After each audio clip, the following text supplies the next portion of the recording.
গত বছর অগস্টের পর থেকে বাংলাদেশের সঙ্গে ভারতের সম্পর্ক খুব একটা ভালো নয়। ঠিক এরকম একটা পরিস্থিতিতে ভারত বাংলাদেশ 22 গজে মুখোমুখি হবে চ্যাম্পিয়ন্স ট্রফি। এই আইসিসি চ্যাম্পিয়ন্স ট্রফিতে ভারত বাংলাদেশ মুখোমুখি হওয়ার আগে চট করে একটু দেখে নেওয়া যাক দুই দেশ ঠিক কোন জায়গায় দাঁড়িয়ে রয়েছে এবং এর আগের পরিসংখ্যান কি। ইরন রয়েছে সরাসরি আমার সঙ্গে। ইরন,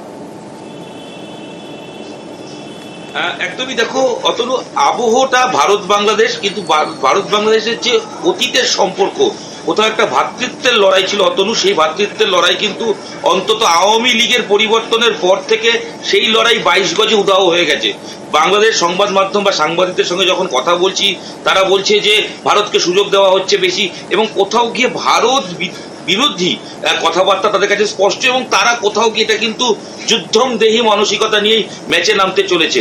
একদিকে 8 বছর পর চ্যাম্পিয়ন্স ট্রফি ফিরেছে অতনু, সেখানে ভারত অভিযান শুরু করছে। সাম্প্রতিক সময় ভারতের পারফরমেন্স খুব একটা ভালো কিছু যায়নি, যদিও ইংল্যান্ডের বিরুদ্ধে ভারত ভালো পারফর্ম করেছে।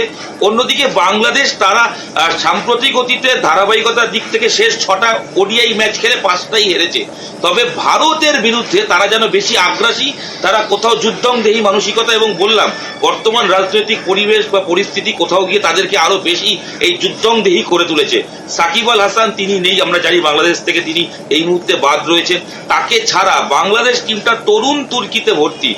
রানা বলে, নাসিদ রানা বলে একটি প্লেয়ার রয়েছে, তাকে নিয়ে তারা ভরসা করছেন, অলরাউন্ডার। এবং বাংলাদেশ ম্যাচের আগে অতনু যখন প্রেস কনফারেন্স, অধিনায়ক যখন শান্ত এসে বলছেন আমরা ভারতকে হারানোর ক্ষমতা রাখি, আমরা শক্তিশালী, আমরা চ্যাম্পিয়ন্স ট্রফি জিততে এসেছি।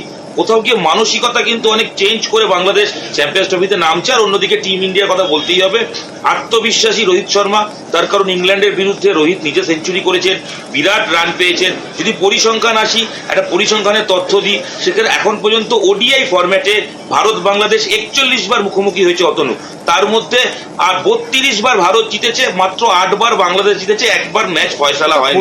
অন্যদিকে দুবাই দেখতে যাই ইরান, তাহলে এক ভারতের ধারে কাছে বাংলাদেশ নেই, কিন্তু বাংলাদেশে গত বছর অগাস্টের পর থেকে যে পরিমাণ ভারত বিদ্বেষ শুরু হয়েছে, তাতে তারা কোথাও যেন শিয়ানে টক্করের কথা ভাবছে। তবে দুই দল ধারে ভারে যদি দেখতে হয়, শিয়ানে টক্করের জায়গা এখনো পর্যন্ত তৈরি হয়নি, সেই ক্ষেত্রে প্রস্তুত হতে দেরি রয়েছে।